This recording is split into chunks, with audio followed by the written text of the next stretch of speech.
إن الحمد لله نحمده ونستعينه ونستغفره ونعوذ بالله من شرور أنفسنا ومن سيئات أعمالنا من يهده الله فلا مضل له ومن يضلل فلا هادي له وأشهد أن لا إله إلا الله وحده لا شريك له وأشهد أن محمدا عبده ورسوله يا أيها الذين آمنوا اتقوا الله حق تقاته ولا تموتن إلا وأنتم مسلمون يا أيها الناس اتقوا ربكم الذي خلقكم من نفس واحدة وخلق منها زوجها وبث منهما رجالا كثيرا ونساء واتقوا الله الذي تساءلون به والأرحام إن الله كان عليكم رقيبا يا أيها الذين آمنوا اتقوا الله وقولوا قولا سديدا يصلح لكم أعمالكم ويغفر لكم ذنوبكم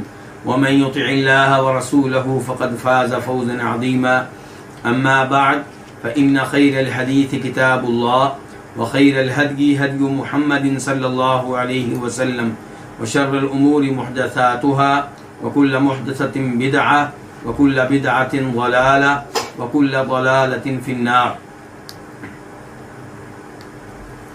الوافی بما فی الصحیحین، صحیح بخاری اور صحیح مسلم کی احادیث پہ مشتمل ایک عظیم کتاب کو کتاب کے مؤلف نے 10 مقاصد میں تقسیم کیا ہے. ان میں سے 9واں مقصد ہم پڑھ رہے ہیں، اور 9واں مقصد جو ہے اس کا عنوان کیا ہے؟ التاریخ والسیرہ والمناقب، یعنی کہ وہ احادیث جن کا تعلق تاریخ سے ہے اور نبی علیہ الصلوۃ والسلام کی سیرت سے ہے اور دیگر لوگوں کے مناقب اور فضائل سے ہے. اس 9ویں مقصد میں کئی ایک کتب ہیں. ان میں سے دوسری کتاب ہے کتاب السیرہ، یعنی کہ کتاب نبی علیہ الصلوۃ والسلام کی سیرت کے بارے میں ہے. اور اس دوسری کتاب میں پھر کئی ایک فصلیں ہیں. ان فصلوں میں سے آخری فصل جو ہم پڑھ رہے ہیں وہ ہے ہجرت اور ہجرت کے بعد کی زندگی کے بارے میں، اور یہ ہے الفصل الثالث. اس میں کئی ایک ابواب ہیں. ان ابواب میں سے 10واں باب آج ہم پڑھیں گے، اور وہ ہے باب زواج النبی صلی اللہ علیہ وسلم عائشہ، نبی علیہ الصلوۃ والسلام کا ام المؤمنین عائشہ سے شادی کرنا. اس میں جو حدیث ہم پڑھنے لگے ہیں اس کے نمبر ہے 1638 1638 قاف. اس حدیث کے بیان کرنے پہ اتفاق ہے امام بخاری کا اور امام مسلم کا. عن عائشہ رضی اللہ عنہا قالت، آواز نہیں آ رہی؟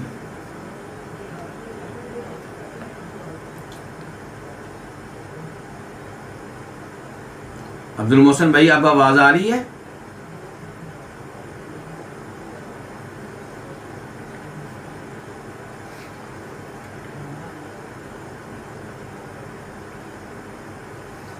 عبد المحسن بھائی اب آواز آ رہی ہے؟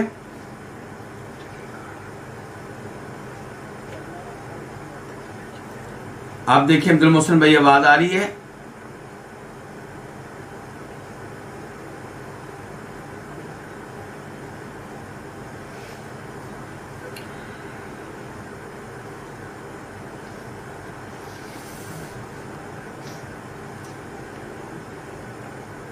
جی عبد المحسن بھائی یا دیگر کوئی بھائی اگر بتا سکے کہ آواز آ رہی ہے؟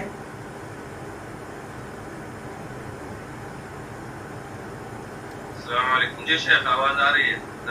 اللہ آپ کو جزائے خیر دیں، اللہ آپ کو جزائے خیر دیں. چلیے، تو پہلے آواز آ رہی تھی یا نہیں آ رہی تھی؟ بیچ میں ایک آدھ بار کٹ گئی تھی آواز، ابھی آ رہی ہے. ٹھیک، آواز آ رہی ہے شیخ صاحب، آواز آ رہی ہے. چلیں، اللہ آپ کو جزائے خیر دیں. بارک اللہ فیکم. تو باب نمبر 10 ہے باب زواج النبی صلی اللہ علیہ وسلم عائشہ، نبی علیہ الصلوۃ والسلام کا ام المؤمنین عائشہ رضی اللہ عنہا سے شادی کرنا. اور اس باب میں حدیث ہے، حدیث نمبر 1638 1638 قاف. اس حدیث کے بیان کرنے پہ اتفاق ہے امام بخاری کا اور امام مسلم کا. عن عائشہ رضی اللہ عنہا روایت ہے ام المؤمنین عائشہ رضی اللہ عنہا سے، قالت وہ کہتی ہیں قال علی رسول اللہ صلی اللہ علیہ وسلم کہ مجھ سے کہا رسول اللہ صلی اللہ علیہ وسلم نے، رأیتک فی المنام کہ میں نے تجھے خواب میں دیکھا، یجیء بک الملک فی سرقۃ من حریر کہ تجھے ایک فرشتہ لے کر آتا ہے ریشم کے کپڑے کے ایک ٹکڑے میں، فقال علی تو مجھ سے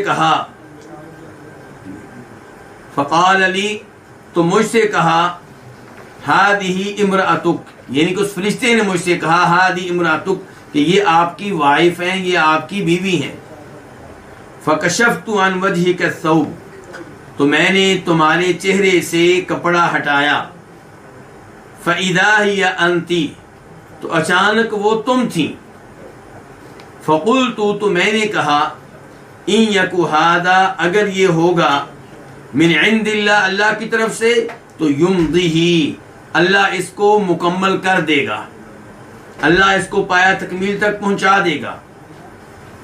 تو اس سے پتہ چلا کہ ام المومنین عائشہ رضی اللہ عنہا کی نبی علیہ الصلوۃ والسلام سے شادی یہ خواب میں آپ کو بتا دی گئی تھی، اور ہم سب جانتے ہیں کہ انبیاء کرام علیہم الصلوۃ والسلام کے خواب وہی ہوا کرتے ہیں اور اللہ رب العزت کی طرف سے ہوا کرتے ہیں۔ تو اس بنیاد پہ آپ یہ کہہ سکتے ہیں کہ ام المومنین عائشہ کی آپ سے شادی اور ان کا آپ سے نکاح یہ اللہ رب العزت کی طرف سے ہے، اور پھر یہ خواب حقیقت بنا اور نبی علیہ الصلوۃ والسلام کی ام المومنین عائشہ سے شادی ہوئی۔ اس کے بعد حدیث نمبر 1639 1639 قاف، اس حدیث کے بیان کرنے پہ بھی اتفاق ہے امام بخاری کا اور امام مسلم کا۔ عن عائشہ رضی اللہ عنہا، روایت ہے ام المؤمنین عائشہ رضی اللہ عنہا سے، قالت وہ کہتی ہیں تزوجنی مجھ سے شادی کی النبی صلی اللہ علیہ وسلم نبی علیہ الصلوۃ والسلام نے، وانا بنت 6 سنین جبکہ میں 6 سال کی تھی، اور یہاں پہ شادی سے مراد ہے نکاح، یعنی کہ آپ نے مجھ سے نکاح کیا اس وقت جبکہ میں 6 سال میں تھی۔ فقدمنا المدینہ تو ہم مدینہ آئے، فنزلنا فی بنی الحارث بن خزرج تو ہم بنو حارث بن خزرج میں اترے، یعنی کہ وہاں پڑاؤ ڈالا، ان کے ہاں ہم رہے۔ فوعکت تو میں بیمار ہو گئی، فتمزق شعری تو میرے بال جھڑ گئے، میرے بال گر گئے۔ یہ کون بیان کر رہی ہیں؟ ام المومنین عائشہ بیان کر رہی ہیں، اور یہاں سے یہ پتہ چل رہا ہے کہ جب شادی ہوئی ہے تب ام المؤمنین 6 سال کی تھی، اور حدیث کے آخری حصے سے معلوم ہوگا کہ جب ام المؤمنین عائشہ اور نبی علیہ الصلوۃ والسلام کی باقاعدہ شادی ہوئی ہے، نکاح تو ہو گیا تھا 6 سال کی عمر میں، اور جو شادی ہوئی ہے تب عمر کتنی تھی؟ 9 سال۔ یہ حدیث بالکل واضح ہے اور اس کے صحیح ہونے میں کسی قسم کا کوئی شک و شبہ نہیں ہے، لیکن معلوم نہیں کہ کچھ لوگ کیوں غیر مسلموں سے مرعوب ہو جاتے ہیں اور ان کے اعتراضات سے بچنے کے لیے نبی علیہ الصلوۃ والسلام کی احادیث کو تبدیل کرنے کی کوشش کرتے ہیں۔ چنانچہ وہ کہیں گے کہ ام المومنین عائشہ کی عمر نکاح کے موقع پہ صرف 6 سال اور رخصتی کے موقع پہ، شادی کے موقع پہ صرف 9 سال، یہ موقف ٹھیک نہیں ہے، بلکہ ان کی عمر اس سے کہیں زیادہ تھی۔ تو ان لوگوں کا یہ موقف بالکل غلط ہے، اور صحیح بات یہی ہے جو ام المومنین عائشہ نے خود بیان کی ہے، اور اس میں کوئی قابل اعتراض بات نہیں ہے، اس پہ شرمندہ ہونے والی بات نہیں ہے، کیونکہ ایسی عورتوں کو ہمارے پرانے علماء کرام نے دیکھا امام شافعی وغیرہ نے دیکھا کہ جو 22 سال کی عمر میں نانی بن چکی تھی، 22 سال کی عمر میں کیا بن چکی تھی؟ نانی۔ اس کا مطلب یہ ہے کہ ان کی شادی کب ہوئی ہوگی، 10-12 سال، اور ان کی جو یعنی کہ بیٹی ہے اس کی شادی کب ہوئی ہوگی، یعنی کہ پہلے اپنی شادی ہونا، پھر بیٹی کا پیدا ہونا، اور پھر بیٹی کا بھی ماں بن جانا، یہ سب کچھ ہو چکا ہے 22 سال کی عمر میں، اور دور جانے کی اب تو ضرورت نہیں رہی۔ خود یورپ کو آپ دیکھ لیں، بس یہاں پہ ان کو اعتراض اس لیے ہے کہ یہاں پہ نکاح ہے، ورنہ اپنے ہاں ان کے اب 8 سال کی عمر میں بھی لڑکیاں بچہ جنم دے رہی ہیں۔ کتنے ہی واقعات ہم پڑھ چکے ہیں۔ اور پھر یہ خود ہی بیٹھے بٹھائے کو اصول بنا لیتے ہیں، کیا کہ جناب لڑکی سے جب شادی ہو تو اس کی عمر کم از کم اتنی ہونی چاہیے۔ بھی یہ اصول آپ نے بنایا ہے، اس اصول کے یعنی کہ مطابق آپ پہلے لوگوں کو کیوں پرکھتے ہیں؟ اصول آپ نے بنایا، اپنے لیے بنایا، اور اس اصول کو آپ نافذ کرنا چاہتے ہیں ان لوگوں کے اوپر جو 15 صدیاں پہلے گزر چکے ہیں۔ ان کے زمانے میں چھوٹی بچیوں کی بھی شادی ہوتی تھی، ان کے علاقے میں، عربوں کا علاقہ ویسے بھی گرم علاقہ ہے، آپ کے ٹھنڈے علاقے میں، برطانیہ انگلینڈ جیسے علاقے میں جب بچیاں 8 سال کی عمر میں ماں بن رہی ہیں لیکن نکاح کے بغیر، چونکہ نکاح کے بغیر ہے تو اس لیے ان کو اعتراض بھی کوئی نہیں ہوتا، نہ کبھی اس کو گرفتار کیا گیا، نہ اس لڑکی کو پکڑتے ہیں جس نے حمل ٹھہرایا ہوتا ہے، لیکن یہی لڑکی ان کے ہاں اگر نکاح کے ذریعے ماں بنے تو پھر اس لڑکی کو گرفتار کیا جائے گا۔ تو کہنے کا مطلب یہ ہے کہ ام المومنین عائشہ کا نکاح ہوا ہے 6 سال کی عمر میں، اور شادی ہوئی ہے 9 سال کی عمر میں، اور اس میں کسی قسم کا کوئی شک و شبہ نہیں ہے، اور اس میں کوئی ایسی بات نہیں جو قابل اعتراض ہو۔ خود امریکہ کی کئی ریاستوں میں آج بھی چھوٹی عمر میں لڑکیوں کو شادی کرنے کی اجازت ہے، اور پھر یہ کون ہے؟ انسانی قوانین ہے۔ تو انسانی قوانین تبدیل ہوتے رہتے ہیں۔ اب کل کو کوئی اور قانون آ جائے، جناب لڑکی کی شادی ہونی چاہیے 30 سال کی عمر میں، تو پھر وہ جو 20 سال کی عمر میں شادی کرتے رہے ان کو مجرم سمجھنا شروع ہو جائیں گے۔ تو ایسا نہیں ہونا چاہیے۔ اور پھر یہ کہنا کہ جناب یہ کہاں کا انصاف ہے کہ یہ بچی جو ہے وہ 9 سال کی اور نبی علیہ الصلوۃ والسلام 50 سال کے، تو یہ بھی فضول سی بات ہے۔ کس نے یہ طے کیا ہے کہ جناب مرد کی اتنی عمر ہو تو بچی کی اتنی عمر ہونی چاہیے؟ یہ قانون کہاں سے آیا ہے؟ صحیح قانون وہی ہے جسے تم بھی مانتے ہو، کیا میاں بیوی راضی تو کیا کرے گا قاضی؟ لیکن ہم اس میں یہ اضافہ کریں گے کہ میاں بیوی کا راضی ہونا کافی نہیں ہے، پہلے اللہ راضی ہو۔ اگر اللہ کی شریعت اجازت دے اس کے بعد میاں بیوی راضی ہوں، لڑکی کا باپ راضی ہو، تو آپ کون ہوتے ہیں اعتراض کرنے والے؟ جب ام المومنین عائشہ راضی ہیں اس نکاح پہ اور اس کو اپنی خوش نصیبی سمجھتی ہیں، ان کے والد راضی ہیں اور وہ اس کو اپنے لیے اعزاز سمجھتے ہیں، اور اللہ رب العزت اس کی اجازت دے رہا ہے، تم کون ہوتے ہو اعتراض کرنے والے؟ تو یہ سارے اعتراضات جو ہیں یہ فضول ہیں اور بالکل غلط ہیں۔ ابھی کل پرسوں کی خبر ہے برطانیہ کی کہ ایک لڑکی ہے، کسی مشہور خاندان کی ہے، شاید اس کی عمر 30 سال ہے یا 26 سال ہے، اس نے شادی کی ہے 60 سال کی عمر کے آدمی سے، وہ بہت مالدار ہے۔ اچھا، وہاں پہ کسی نے شور نہیں ڈالا، وہاں پہ کوئی اعتراض نہیں ہے۔ تو کہنے کا مطلب یہ ہے کہ نبی علیہ الصلوۃ والسلام پہ اس قسم کا اعتراض بالکل غلط ہے، اور آپ پہ اعتراض کرنے والوں کو یہ بھولنا نہیں چاہیے کہ نبی علیہ الصلوۃ والسلام نے 11 شادیاں کی ہیں، آپ کی بیویوں میں سے صرف ایک کنواری ہے، باقی سب یا بیوہ ہیں یا طلاق یافتہ، اور کئی ایسی ہیں جو بچوں والی۔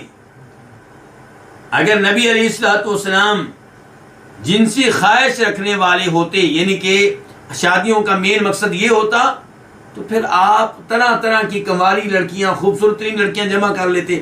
ہر صحابی آپ کو بیٹی دینا اپنے لیے اعزاز سمجھتا تھا، لیکن صرف ایک کنواری لڑکی ہے، باقی سب کیا ہیں؟ یا بیوہ یا طلاق یافتہ۔ تو ان تمام امور کے بارے میں علم ہو تو پھر انسان کا ذہن پاک صاف رہتا ہے۔ اور یہیں پہ میں توجہ دلاؤں گا، پہلے بھی دلاتا رہتا ہوں کہ ہماری ان جدید یونیورسٹیوں میں ایسے امور کا تذکرہ کیا جاتا ہے غلط انداز میں، برے انداز میں، نبی علیہ الصلوۃ والسلام کی ذات کے بارے میں بچوں کے دلوں میں شکوک و شبہات پیدا کرنے کے انداز میں۔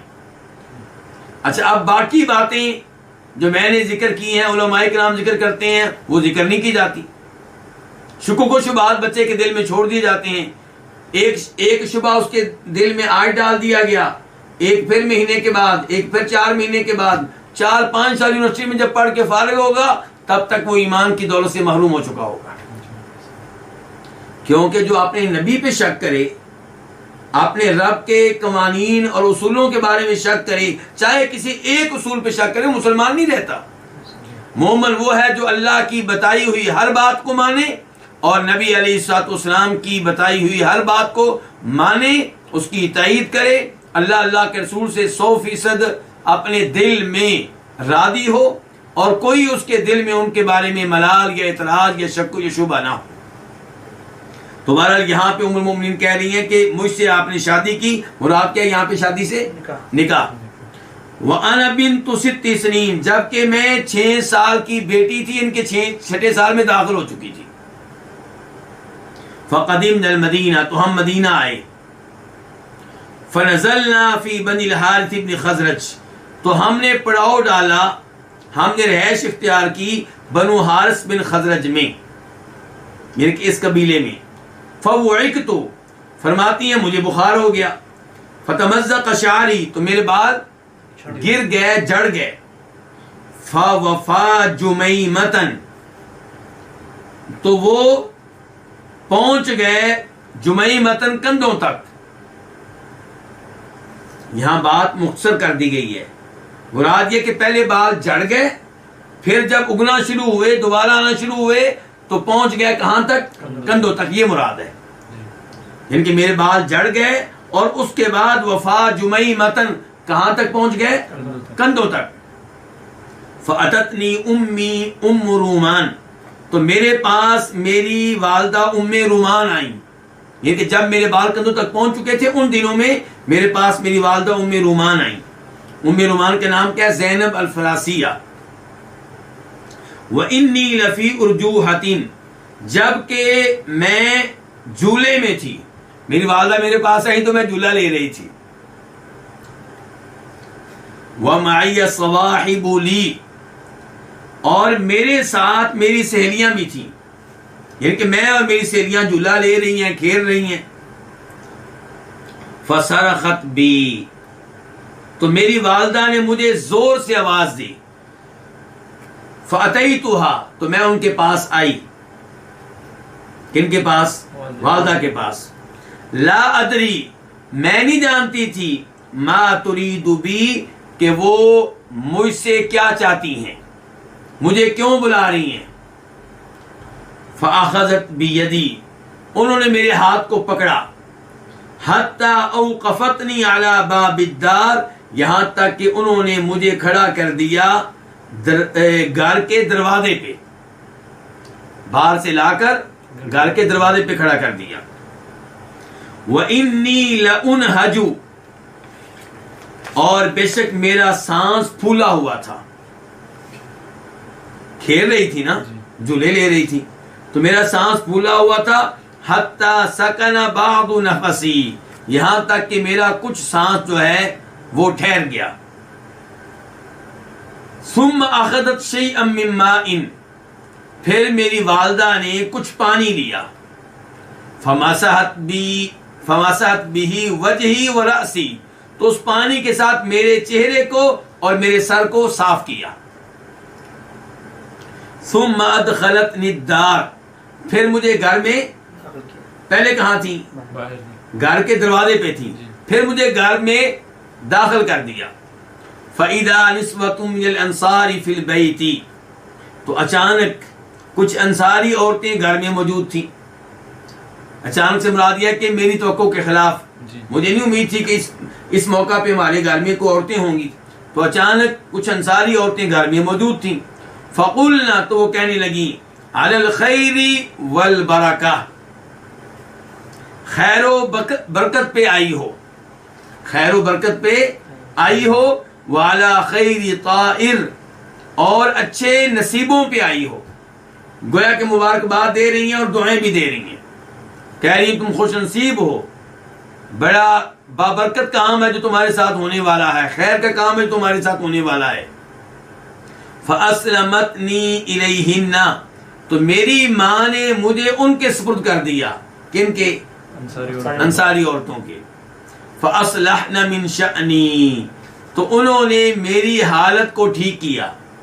ام المومنین تو کھیل رہی تھی، تو اب پہلے چہرہ صاف کیا گیا ہے اور سر صاف کیا گیا پانی کے ساتھ، پھر یہ انصاری عورتیں ہیں، انہوں نے مزید ام المومنین کو سنوارا اور ان کی حالت کو ٹھیک کیا.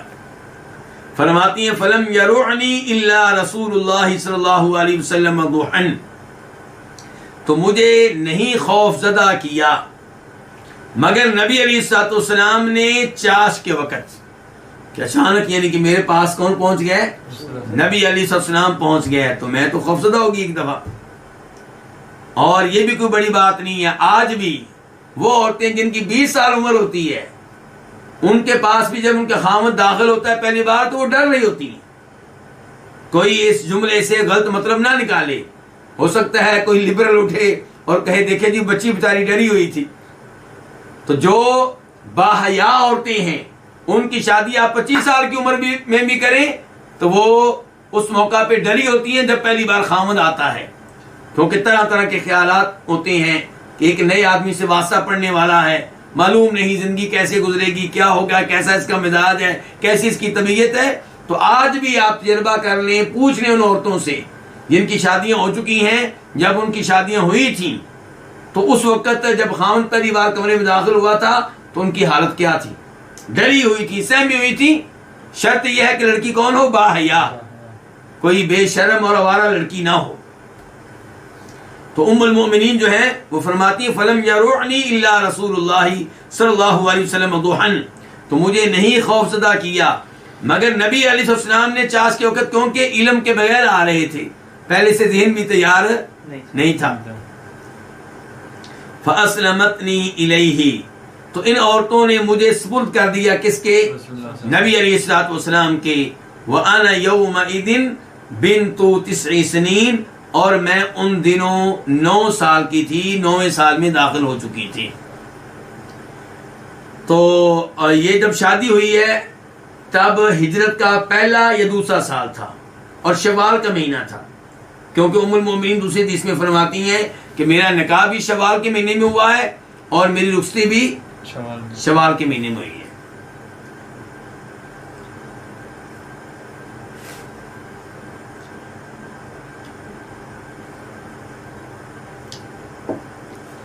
یہاں سے پتہ چلا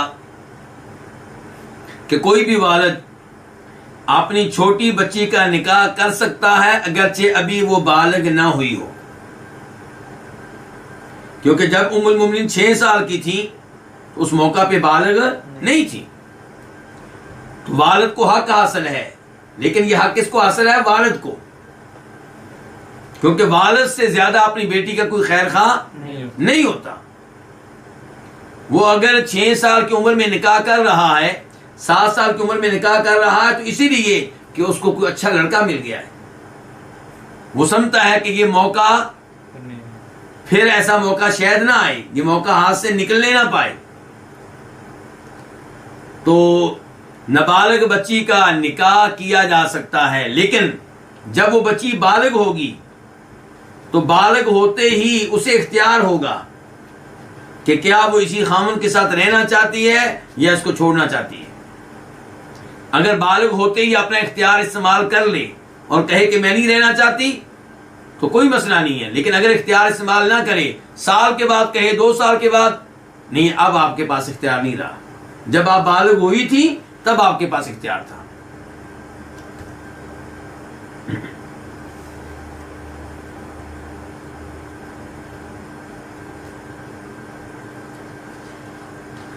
ام المومنین کا نکاح کہاں ہوا ہے؟ مکہ میں. نکاح کہاں ہوا ہے؟ مکہ میں. اور جو شادی اور رخصتی ہوئی ہے وہ کہاں پہ ہوئی ہے؟ مدینہ میں پہنچ کے ہوئی ہے.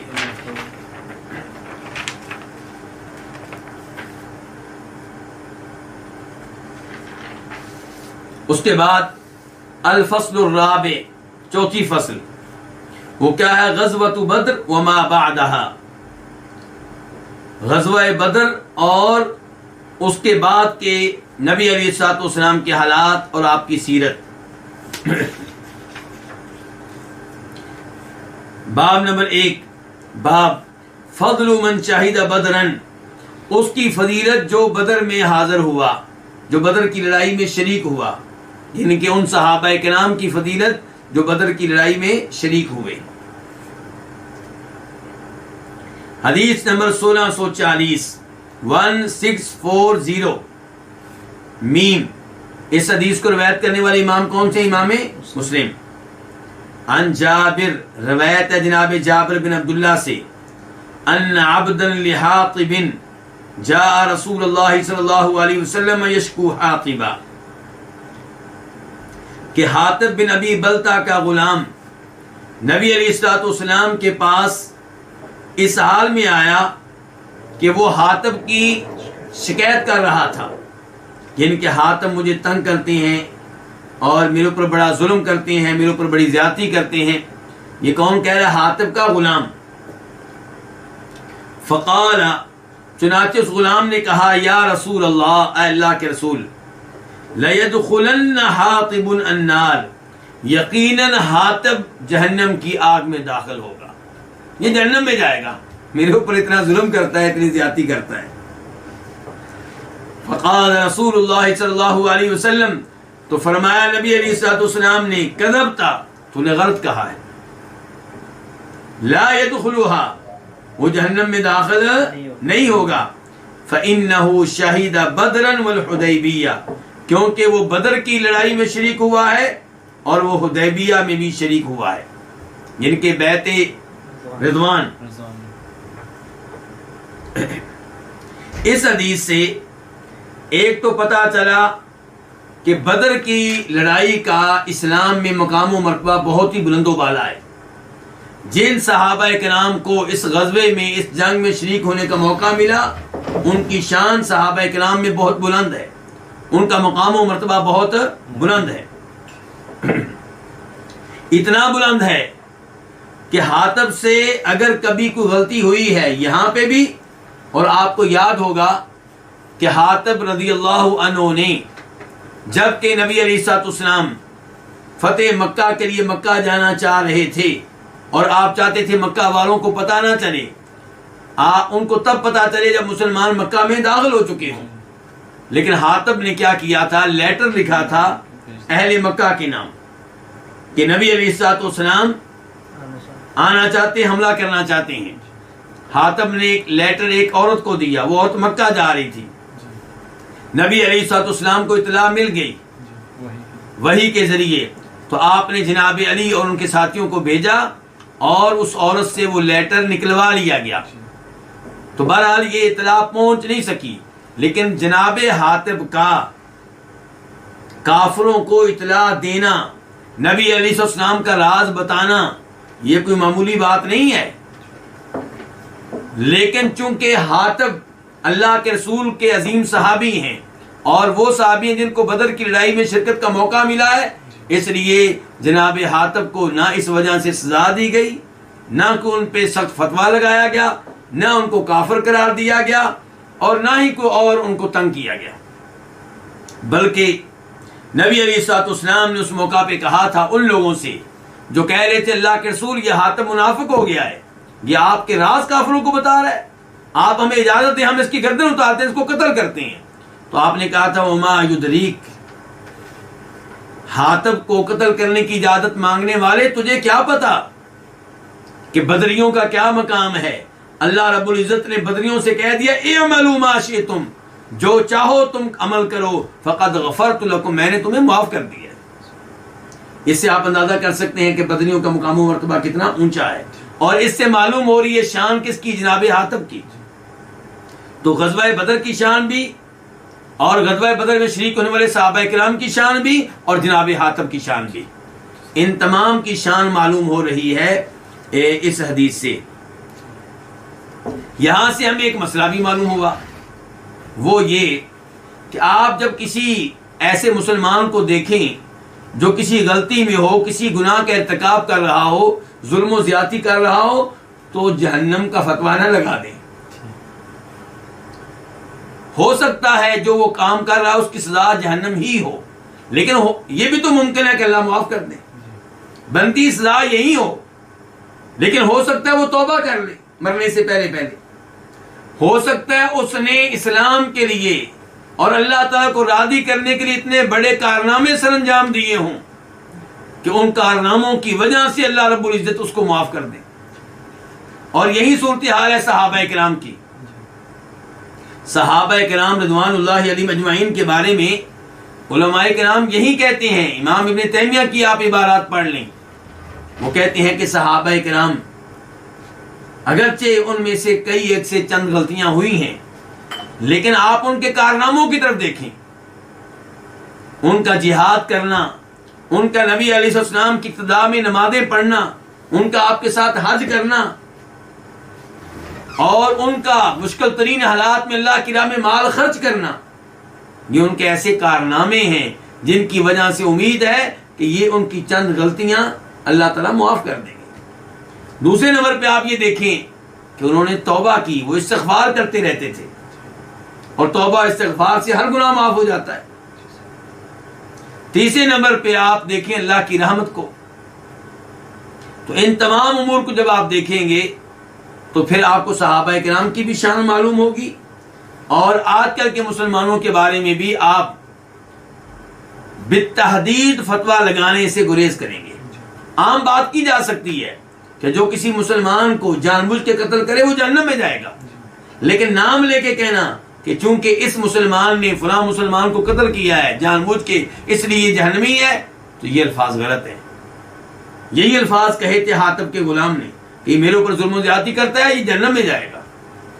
آپ نے کہا تھا نہیں، تو وجہ کیا بیان کی تھی؟ جناب حاتب کا کارنامہ کہ وہ بدر کی لڑائی میں بھی شریک ہوئے ہیں اور بیعت رضوان میں بھی شریک ہوئے ہیں، اور اللہ تعالیٰ نے کیا کہا ہے ان لوگوں کے بارے میں جو بیعت رضوان میں شریک ہوئے ہیں کہ لقد رضی اللہ عن المؤمنین اذ یبایعونک تحت الشجرہ، کہ اللہ تعالیٰ مومنوں پہ راضی ہو چکا ہے۔ کون سے مومنوں سے؟ جنہوں نے آپ کی بیعت کی ہے بیعت رضوان ایک درخت کے نیچے۔ تو اللہ راضی ہو چکا، اللہ نے راضی ہونے کا اعلان کر دیا ہے۔ اس سے پتا چلا کہ یہ صحابہ کرام پکے مومن تھے، اللہ ان کے دلوں کو جانتا ہے۔ آج کل کے کئی لوگ صحابہ کرام پہ اعتراض کرتے تھے منافق ہو گئے تھے، مرتد ہو گئے تھے۔ اللہ رب العزت کا علم غلط نہیں ہو سکتا، اللہ نے ان کے دلوں کے بارے میں گواہی دے دی ہے، فعلم ما فی قلوبہم۔ اللہ تعالیٰ کہتے ہیں مجھے معلوم ہے کہ ان کے دلوں میں کیا تھا، تو میں ان کے اوپر راضی ہو چکا ہوں۔ تو حاتب چونکہ حدیبیہ میں بھی شریک ہوئے، بدر میں بھی شریک ہوئے، تو آپ نے کہا کہ حاتب کبھی بھی جہنم میں داخل نہیں ہوں گے۔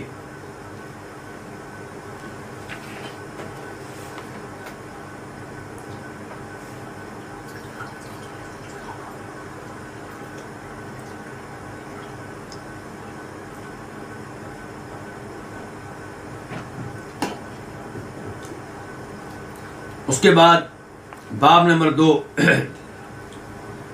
باب الشورى قبل المعرکہ، کہ جنگ سے پہلے، معرکہ سے پہلے مشورہ کرنا، یعنی کہ کمانڈر کو چاہیے کہ لڑائی سے پہلے اہم ترین لوگوں سے مشورہ کر لے، سمجھدار لوگوں سے مشورہ کر لے۔ اور اللہ رب العزت نے قرآن حکیم میں کہا ہے کہ وَشَاوِرْهُمْ فِي الْأَمْرِ، کہ اہم معاملات میں آپ لوگوں سے مشورہ کیا کریں۔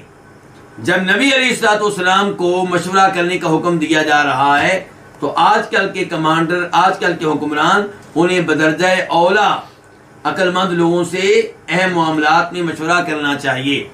لیکن مشورہ دینے والوں کو یہ بات یاد رکھنی چاہیے کہ حکمران آپ کا مشورہ ماننے کا پابند نہیں۔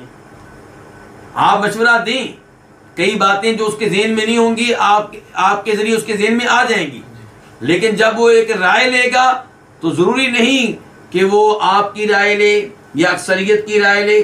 ہو سکتا ہے کسی ایک آدمی کی رائے کو قبول کر لے, ہو سکتا ہے کسی کی قبول نہ کرے, وہ فیصلہ کرے جو اس کے اپنے ذہن میں ہے.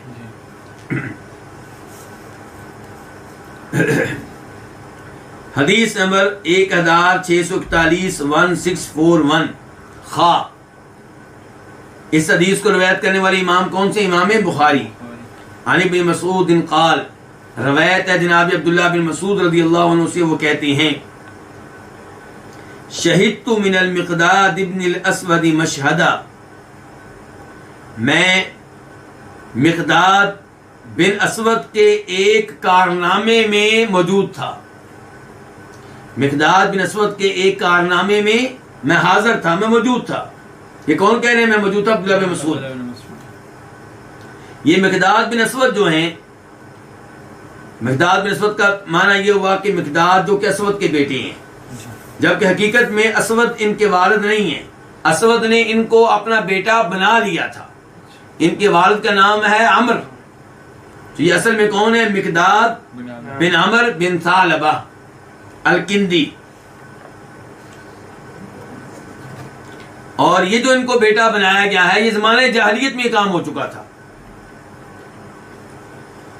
لَأَنْ أَكُونَ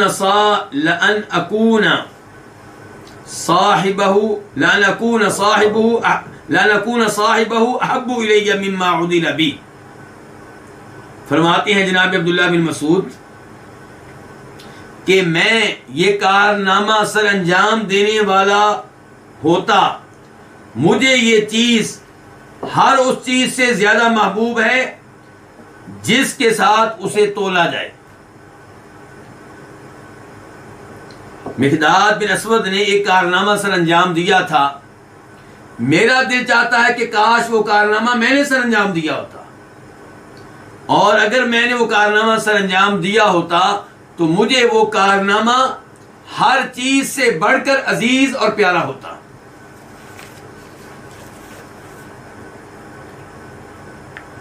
تو کہتے ہیں کہ میں اس کارنامے کو سر انجام دینے والا بنوں.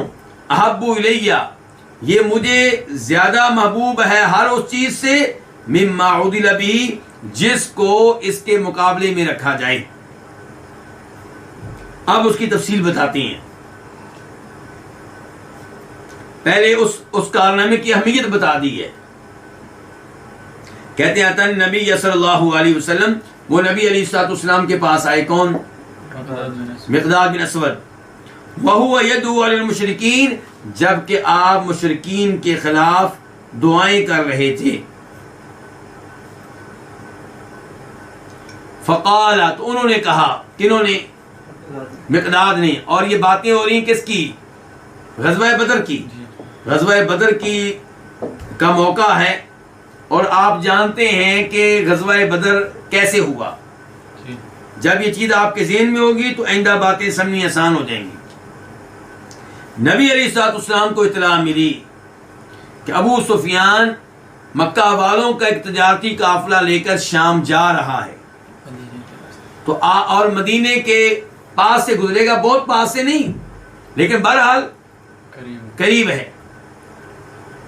تو آپ نے اسے پکڑنے کی, اس کا تعاقب کرنے کی کوشش کی, معلومات لینے کی کوشش کی, لیکن کچھ نہیں ہو سکا. پھر آپ انتظار کر رہے تھے اس کی واپسی کا. شام سے واپسی, پھر اسی راستے سے گزرنا ہے. تو آپ نے صحابہ کرام کو تیار کیا کہ یہ لوگ وہ ہیں جنہوں نے ہمارے اوپر ظلم و زیادتی کی, ہمیں مکہ سے نکالا, بلکہ مدینہ میں بھی ہمیں چین سے بیٹھنے نہیں دے رہے. تو اب ان کا قافلہ گزرے گا تو ہم نے ان کے قافلے کو پکڑنا ہے. قافلہ کیا ہوگا؟ تجارتی قافلہ. تجارتی قافلے کو پکڑنا مشکل ہوگا کہ آسان؟ آسان ہوگا. چند لوگ ہوں گے, مال بہت زیادہ ملے گا, اور جو چند لوگ ہوں گے وہ بھی ان کے پاس بہت زیادہ اسلحہ نہیں ہوگا. تو مسلمان تیار ہو گئے. تو آپ ان کی طرف نکلے, لیکن آپ کو اطلاع ملی کہ ابو سفیان تو کامیابی سے نکل گیا ہے. کیونکہ ابو سفیان نے کیا کیا, ابو سفیان کو بھی پتا تھا کہ میں مدینہ سے گزر رہا ہوں تو وہاں پہ ہمارے دشمن رہتے ہیں. تو اس نے اپنے قافلے کے آگے آگے کچھ لوگوں کو چھوڑا ہوا تھا تاکہ دیکھیں راستے میں کوئی خطرہ تو نہیں ہے. تو اسے اطلاع مل گئی کہ محمد صلی اللہ علیہ وسلم ان کے ساتھی مدینہ سے نکلے ہوئے ہیں ہمیں پکڑنے کے لیے. تو ابو سفیان نے دو کام کیے. ایک تو اس نے اپنا ایک نمائندہ بھیج دیا ایمرجنسی کے طور پہ مکہ میں کہ یہ لوگ تجارتی قافلے پہ حملہ کرنا چاہ رہے ہیں, اگر اپنا مال بچانا چاہتے ہو تو نکل کے آؤ, ہماری مدد کرو. تو مکہ والے تیار ہو گئے, وہ تو پہلے مسلمانوں کے مخالف تھے. تو ابو جہل کی قیادت میں 1000 افراد کے مشتمل ایک لشکر تیار ہو گیا اور وہ مکہ سے مدینہ کے لیے نکل کھڑا ہوا. دوسری جانب ابو سفیان نے کیا کیا کہ جو عام راستہ تھا مدینہ کے قریب سے گزرنے کا, اس کو چھوڑ کے دور کا راستہ اختیار کیا, یعنی کہ سمندر کے قریب ہو گیا. آپ جانتے ہیں کہ مدینہ ہے, مدینہ کے قریب بدر ہے, جمبو ہے, یہاں سے کیا گزر رہا ہے, سمندر گزر رہا ہے. تو ابو سفیان نے مزید احتیاط کرتے ہوئے یہ کیا کہ سمندر کے قریب ہو کے گزرا, ساحل سمندر سے گزرا, تو مسلمان اسے پکڑ نہیں سکے. اب اللہ کے رسول علیہ الصلوۃ والسلام کو اطلاع مل گئی کہ ابو جہل اور اس کا لشکر وہاں سے نکل چکے ہیں اور وہ یہاں پہنچنا چاہتے ہیں مسلمانوں سے لڑنے کے لیے. اب صورتحال بڑی خطرناک ہے. مسلمان تعداد کے لحاظ سے کم, ہتھیاروں کے لحاظ سے, اسلحہ کے لحاظ سے کم, اور اہم ترین بات یہ ہے کہ مسلمان کہاں بیٹھے ہیں, مدینہ میں. اور مدینہ والوں نے آپ کے ساتھ یہ معاہدہ کیا تھا کہ ہم آپ کی مدینہ شہر میں حفاظت کریں گے, کسی کو آپ کے قریب پھٹکنے نہیں دیں گے. لیکن یہ کہ مدینہ سے نکل کر دشمن پہ آپ حملہ کریں, یہ مدینہ والوں نے آپ کے ساتھ معاہدہ نہیں کیا تھا. تو نبی علیہ الصلوۃ والسلام نے جب سنا کہ ابو سفیان نکل گیا, ابو جہل آ رہا ہے, اب آپ نے صحابہ کرام سے مشورہ کیا. اب صحابہ کرام کے دو گروپ تھے, ایک وہ جنہوں نے ہجرت کی تھی مکہ سے, اور ایک وہ جو مدینہ کے باشندے جن کو انصاری کہا جاتا ہے. اب مکہ کے جو مہاجر تھے وہ تو لڑنے کے لیے بالکل تیار تھے, وہ تو ہر قربانی دینے کے لیے تیار تھے. لیکن مدینہ کے لوگوں نے یہ معاہدہ کیا تھا کہ ہم آپ کی حفاظت کریں گے, آپ کا دفاع کریں گے. لیکن آپ اب ان سے دفاع کے بارے میں بات نہیں کر رہے تھے, حفاظت کے بارے میں بات نہیں کر رہے تھے, اب تو حملہ کرنے کی باتیں ہو رہی تھی. اس لیے آپ ان لوگوں سے کچھ سننا چاہتے تھے. تو مہاجرین اٹھ کے کہتے اللہ کے رسول بالکل ٹھیک ہے, جو آپ فیصلہ کریں گے ہم آپ کے ساتھ ہیں. اور انصاری یہ سمجھتے تھے کہ یہ لوگ نبی علیہ السلام کے ساتھ ابو بکر عمر یہ بڑے لوگ ہیں, تو ان کا بات کر لینا کافی ہے. ان کے وہ سمجھ رہے تھے انہوں نے جو کہہ دیا وہ ہماری نمائندگی ہے. جب انہوں نے محسوس کیا کہ اللہ کے رسول علیہ السلام پھر کہتے ہیں نہیں جی کوئی اور بات کرے, کوئی اور بات کرے, وہ سمجھ گیا کہ اللہ کے رسول ہماری طرف اشارہ کر رہے ہیں, ہم سے کچھ سننا چاہتے ہیں. تو پھر انصاریوں نے کیا کچھ کہا وہ آگے روایات میں آ رہا ہے. تو بس میں یہ ماحول آپ کو بتانا چاہ رہا تھا. تو اب دیکھیے کہ نبی اسلام کے پاس آئے مقداد جب کہ آپ مشرکین کے خلاف بدعا کر رہے تھے. فقالت, انہوں نے کہا, کنہوں نے, مقداد نے, لا نقول کما قال قوم موسیٰ, ہم ویسے الفاظ نہیں کہیں گے جیسے موسیٰ کی قوم نے کہے تھے. کس سے؟ موسیٰ علیہ السلام سے. اللہ تعالی نے کیا کہا تھا؟ ادخلوا البیت المقدس الارض المقدسہ التي كتب اللہ لکم, کہ پاک سرزمین فلسطین میں داخل ہو جاؤ, یہ زمین اللہ نے تمہارے نصیب میں لکھ دی ہے. تو موسیٰ علیہ السلام بنی اسرائیل کو لے کر نکلے تو یہ لوگ مرعوب ہو گئے دشمن سے. تو کہا انہوں نے موسیٰ علیہ السلام سے, کیا کہا, یہ تذکرہ کر رہے ہیں مقداد. تو مقداد کہتے ہیں کہ ہم آپ سے ویسے الفاظ نہیں کہیں گے جیسے موسیٰ علیہ السلام کی قوم نے موسیٰ علیہ السلام سے کہے تھے. کیا کہا تھا؟ اذهب انت, کہ آپ جائیں, وربک, اور آپ کا رب, فقاتلا, آپ دونوں لڑیں. اور قرآن میں آتا ہے اس کے بعد انا ہاہنا قاعدون, ہم تو یہاں بیٹھے ہوئے, ان کے ہم لڑنے کے لیے نہیں جائیں گے آپ کے ساتھ.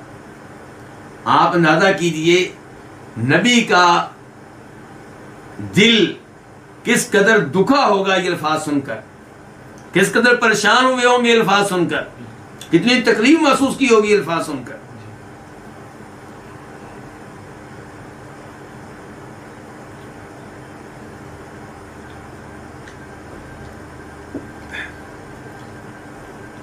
تو کہہ رہے ہیں اذهب انت، اے موسیٰ آپ جائیں، وربک اور آپ کا رب، فقاتلا تو آپ دونوں لڑیں، ولکننا نقاتل یمینک. مقداد کہتے ہیں کہ الفاظ ہم نہیں کہیں گے آپ سے، ہم کیا کریں گے، ہم تو لڑیں گے.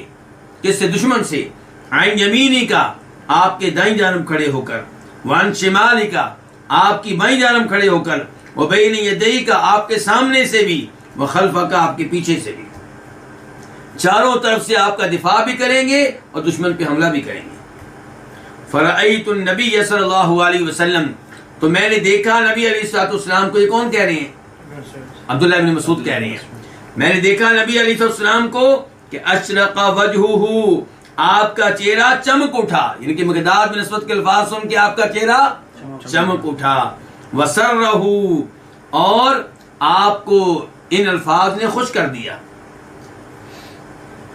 یعنی وہ مراد لے رہے تھے، عبداللہ بن مسعود مراد لے رہے تھے قولہ، مقداد کے الفاظ نے، مقداد بن اسود کے الفاظ نے نبی علیہ الصلوۃ والسلام کے دل میں بے پناہ مسرت داخل کی، بے پناہ خوشی داخل کی.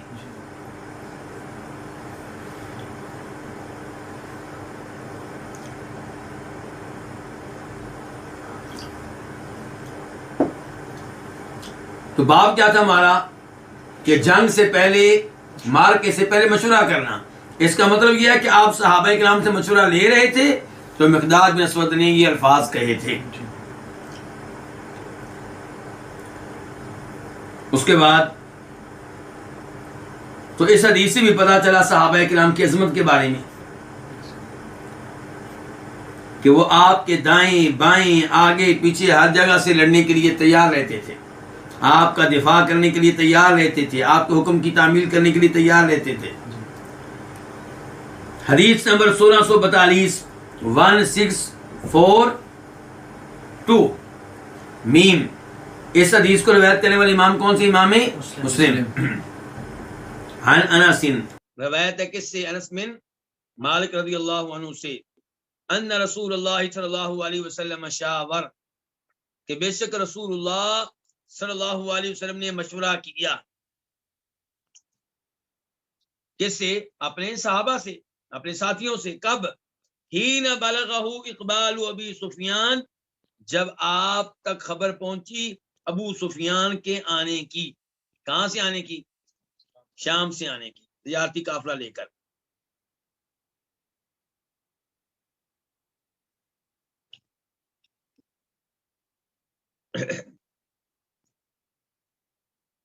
قال، کہتے ہیں کون؟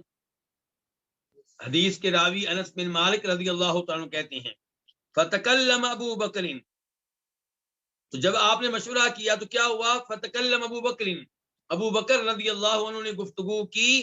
فاعرض عنہ، تو آپ نے ان سے اعراض کیا. کیوں اعراض کیا ہے؟ کیونکہ یہ تو مہاجر ہیں، انہوں نے تو لڑنا ہی لڑنا ہے. آپ ان سے نہیں سننا چاہتے، آپ انصاریوں سے سننا چاہتے ہیں. ورنہ نعوذ باللہ آپ ابو بکر صدیق سے اعراض کرنے والے نہیں تھے. اعراض کا مطلب یہ ہے یہاں پہ کہ یہاں پہ میں آپ کی گفتگو نہیں سننا چاہتا، لیکن آپ نے منہ سے نہیں کہا، لیکن انداز آپ کا ایسا تھا. ثم تکلم عمر، پھر کس نے گفتگو کی؟ جناب عمر نے. فاعرض عنہ، تو آپ نے ان سے بھی اعراض کر لیا. فقام سعد بن عبادہ، پھر کون کھڑے ہوئے؟ سعد بن عبادہ کھڑے ہو گئے. فقال، تو کہنے لگے ایانا ترید یا رسول اللہ، اے اللہ کے رسول، آپ ہمارا ارادہ کیے ہوئے ہیں، ہم سے کچھ سننا چاہتے ہیں. ہم انصاریوں سے آپ کچھ سننا چاہتے ہیں، ہم انصاریوں کا آپ ارادہ کر رہے ہیں. جب یعنی کہ آپ کہتے ہیں مشورہ دو مشورہ دو، تو آپ کا مقصد اس کا مطلب ہے کہ ہم لوگ ہیں. جی. والذی نفسی بیدی، کہا پھر اگر ہم سے سننا چاہتے ہیں تو سنیے. والذی نفسی بیدی، اس ذات کی قسم جس کے ہاتھ میں میری جان ہے.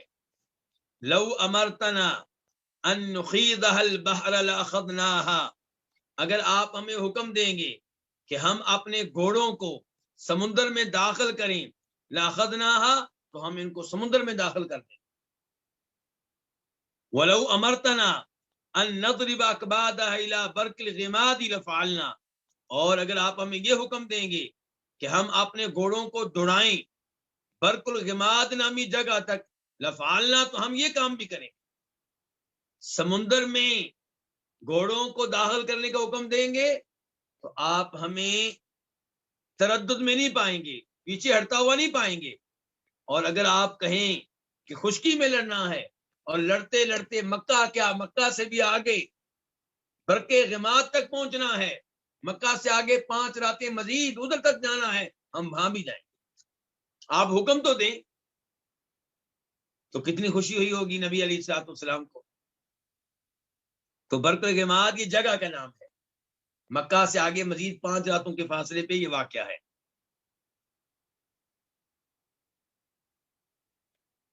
ولو یہ معنی پھر کر دوں، لو امرتنا اگر آپ ہمیں حکم دیں، کیا ان نخیض کہ ہم داخل کریں، ہاں ان کو، کن کو، گھوڑوں کو.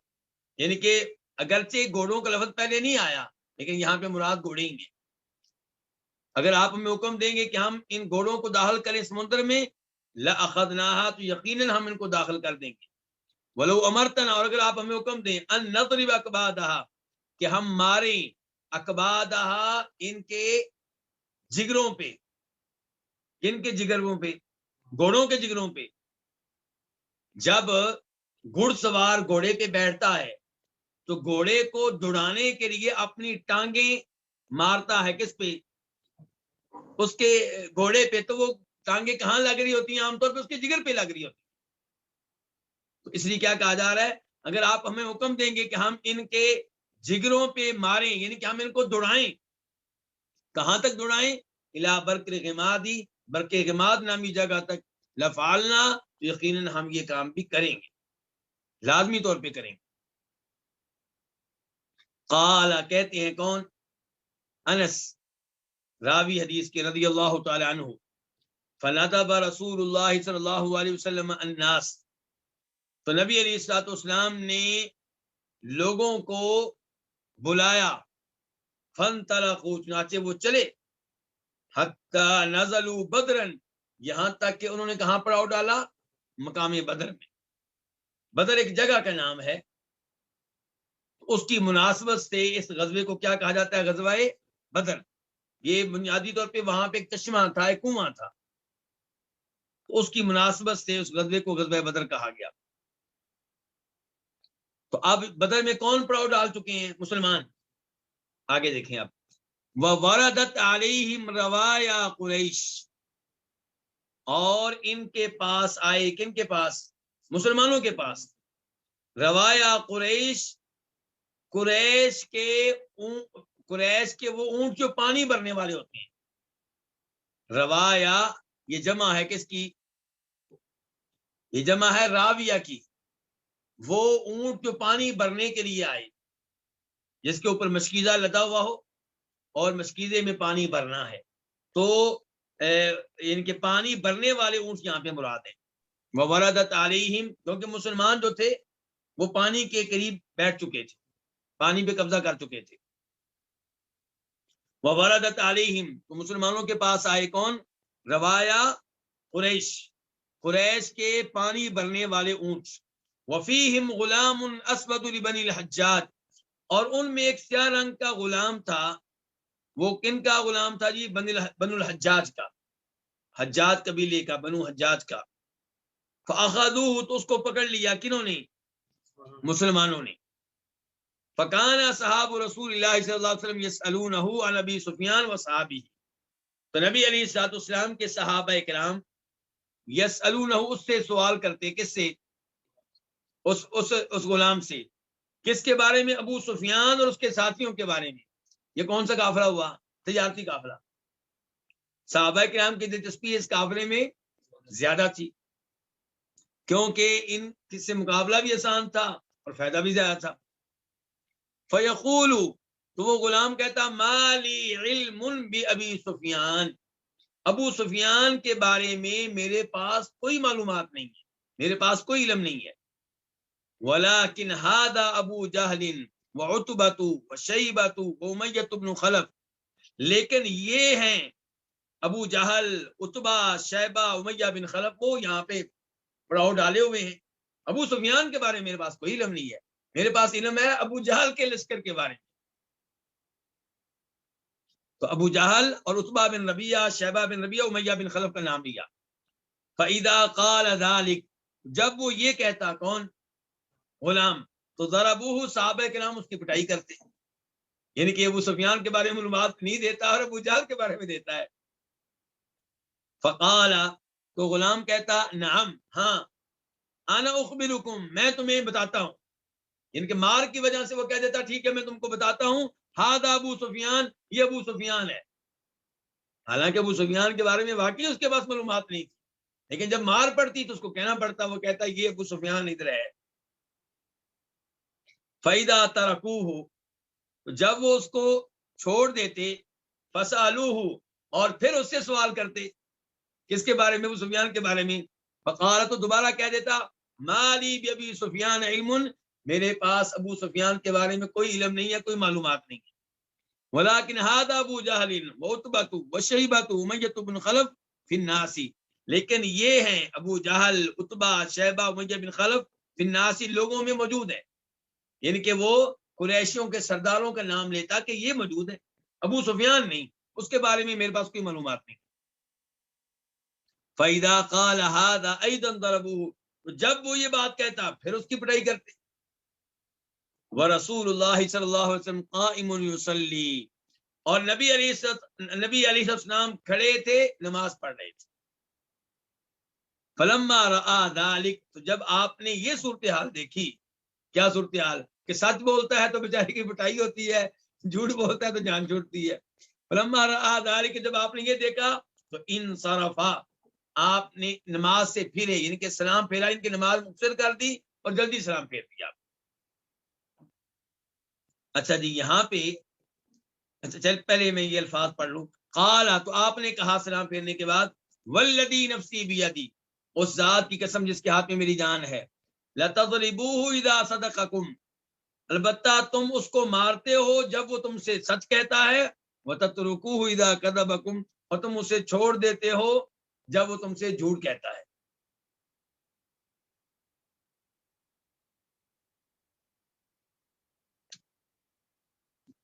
مزید آگے بڑھنے سے پہلے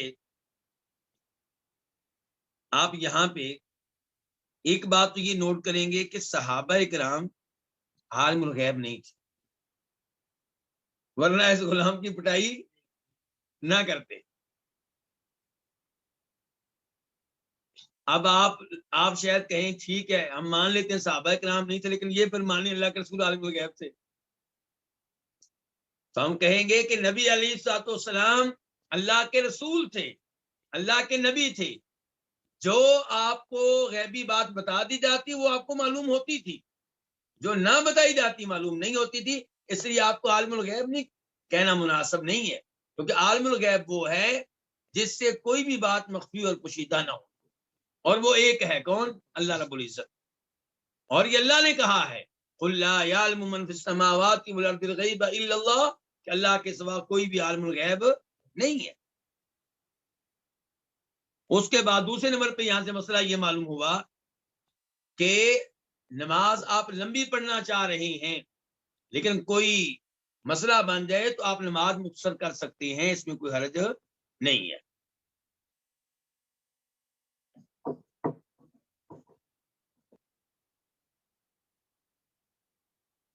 اور اس حدیث سے یہ بھی پتا چلا کہ مہاجرین ہو یا انصار، دونوں قسم کے صحابہ کرام نبی علیہ الصلوۃ والسلام پہ اپنی جانیں نچھاور کرنے کے لیے تیار رہتے تھے.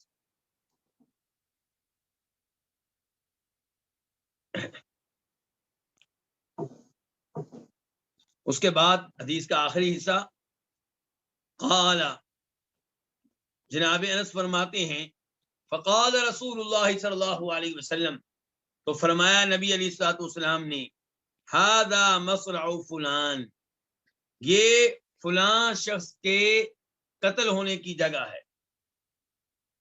یہ فلاں شخص کے گرنے کی جگہ ہے، یعنی کہ جب وہ قتل ہوگا تو ادھر گرے گا۔ قال انس کہتے ہیں وَيَضَعُ يَدَهُ عَلَى الْأَرْضِ، کہ نبی علیہ الصلوۃ والسلام زبان کے ساتھ کہتے کہ یہ جگہ ہے فلاں شخص کے قتل ہونے کے بعد گرنے کی، اور آپ اپنا ہاتھ بھی زمین پہ رکھتے کہ یہ ہا ہونا وہاں ہونا، یہاں پہ اور یہاں پہ، یعنی کہ یہاں پہ فلاں ان کا سردار گرے گا قتل ہونے کے بعد، اور یہاں پہ ان کا فلاں سردار گرے گا قتل ہونے کے بعد، ہا ہونا یہاں اور یہاں۔ قال انس کہتے ہیں رضی اللہ عنہ فما مات احدهم عن موضع ید رسول اللہ صلی اللہ علیہ وسلم، تو ان میں سے کوئی بھی دور نہیں ہوا، کوئی بھی نہیں ہٹا نبی علیہ الصلوۃ والسلام کے ہاتھ کے مقام سے، یعنی کہ جو جو جگہیں آپ نے بتائی تھیں انہی جگہوں پہ وہ کافر جو ہیں وہ گرے ہیں قتل ہونے کے بعد، کوئی بھی اپنی جگہ سے آگے پیچھے نہیں ہوا۔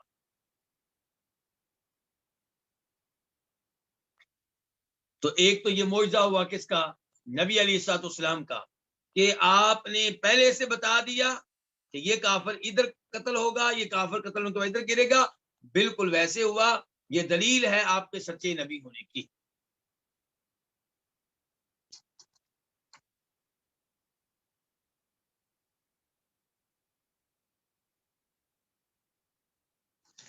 تو یہ ہے مارکا سے پہلے، جنگ سے پہلے مشورہ کرنا۔ تو اس حدیث میں یہ آیا ہے کہ نبی علیہ السلام نے مہاجرین سے بھی مشورہ کیا ہے اور انصاریوں سے بھی مشورہ کیا ہے۔ اس سے پتا چلا کہ اگر آپ کے لشکر میں کئی طرح کے لوگ ہیں تو ہر گروپ کے بڑے لوگوں سے آپ مشورہ کریں۔ اس کے بعد باب نمبر 3، کیا وقت ہوا ہے؟ باب نمبر 3، باب بدء المعرکۃ بالمبارزہ، مارکے کا، لڑائی کا آغاز ہونا کس کے ساتھ؟ مبارزت کے ساتھ۔ کس کے ساتھ؟ مبارزت کسے کہتے ہیں؟ کہ باقاعدہ لڑائی شروع ہونے سے پہلے انفرادی مقابلے۔ مثال کے طور پہ اگر جنگ ہو رہی ہے مسلمانوں میں اور کافروں میں، تو مسلمانوں کے لشکر میں سے ایک آدمی نکلے اور ادھر سے کافروں کے لشکر میں سے ایک آدمی نکلے، اور یہ دو آپس میں لڑے، باقی لوگ پیچھے رہے۔ تو اس انداز سے جو مقابلہ ہوتا ہے اس کو کیا کہتے ہیں؟ مبارزت۔ تو مارکے کا آغاز کس سے ہونا؟ مبارزت سے ہونا۔ حدیث نمبر 1643 1643 خا، اس حدیث کو روایت کرنے والے امام کون ہے؟ امام بخاری۔ عن علی بن ابی طالب رضی اللہ عنہ قال، روایت ہے امیر المؤمنین علی بن ابو طالب رضی اللہ عنہ سے، قال، وہ کہتے ہیں، انا اول من یجثو بین یدی الرحمن للخصومۃ یوم القیامہ،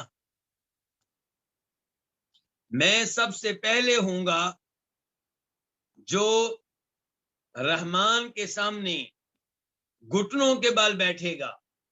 کس لیے؟ جھگڑا کرنے کے لیے۔ قیامت کے دن جھگڑا کرنے کے لیے میں سب سے پہلے ہوں گا جو رحمان کے سامنے گھٹنوں کے بال بیٹھے گا۔ قال قیس کہتے ہیں، قیس کون ہے؟ قیس بن عباد الضبعی، اس روایت کے راویوں میں سے ایک راوی، وہ کہتے ہیں وفیہم نزلت، اور انہی کے بارے میں نازل ہوئی ہے، ہادانی خصمان اختصموا ربہم، ان کے بارے میں نازل ہوئی ہے یہ آیت۔ کون سی آیت؟ کہ ہادانی خصمانی، یہ دو گروہ ہیں جھگڑا کرنے والے، اختصموا، انہوں نے جھگڑا کیا تھا کس کے بارے میں؟ فی ربہم، اپنے رب کے بارے میں۔ تو اس سے کون لوگ مراد ہیں؟ اس کی وضاحت ہے اس حدیث میں۔ تو قال، وہ کہتے ہیں کہ اس سے مراد، یہ کون کہہ رہے ہیں؟ قیس بن عباد، وہ کہہ رہے ہیں اس سے مراد ہم الذین، وہ لوگ ہیں الذین باردوا یوم بدر، جنہوں نے بدر کی لڑائی کے دن مبارزت کی تھی، انفرادی مقابلے کیے تھے۔ کون کون ہے جی یہ لوگ؟ علی و حمزہ و عبیدہ، مسلمانوں کی طرف سے علی بن ابو طالب رضی اللہ عنہ اور حمزہ بن عبد المطلب اور عبیدہ بن حارث، اور کافروں کی طرف سے کون؟ شیبہ بن ربیعہ، عتبہ بن ربیعہ، ولید بن عتبہ۔ تو اس حدیث سے کیا پتا چلا کہ مارکے کا آغاز اگر مبارزت سے ہوتا ہے تو اس میں کوئی حرج نہیں ہے، یہ ٹھیک ہے، ایسا نبی علیہ السلام کے زمانے میں ہوا ہے، بدر کی لڑائی میں ہوا ہے۔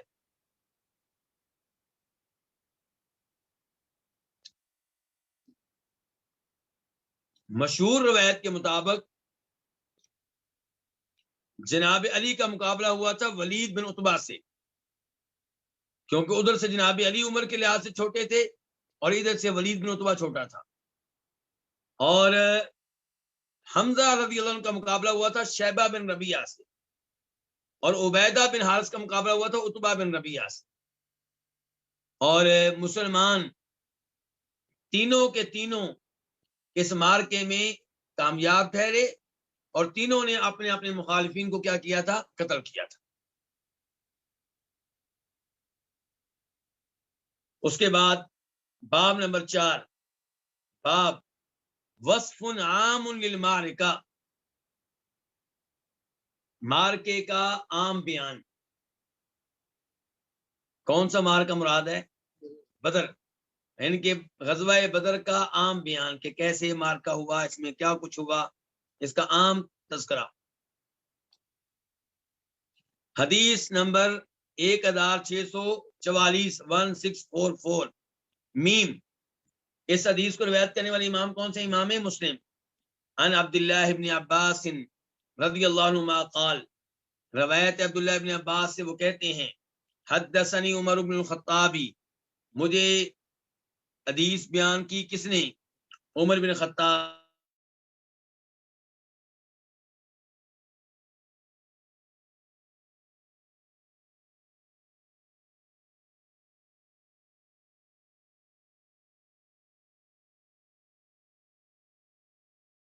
عبداللہ بن عباس کہتے ہیں کہ مجھے بیان کیا عمر بن خطاب نے، قال، وہ کہتے ہیں کہ لما کان یوم بدر، جب تھا بدر والا دن، غزوہ بدر والا دن، تو نظر رسول اللہ صلی اللہ علیہ وسلم للمشرکین، دیکھا نبی علیہ السلام نے مشرکین کی جانب، وہم الف، جبکہ وہ کتنے تھے؟ 1000 تھے، وَأَصْحَابُهُ 319 رجلا، اور آپ کے ساتھی 319 آدمی تھے، 319 آدمی۔ کچھ روایات میں آیا 317 اور کچھ میں آیا 313۔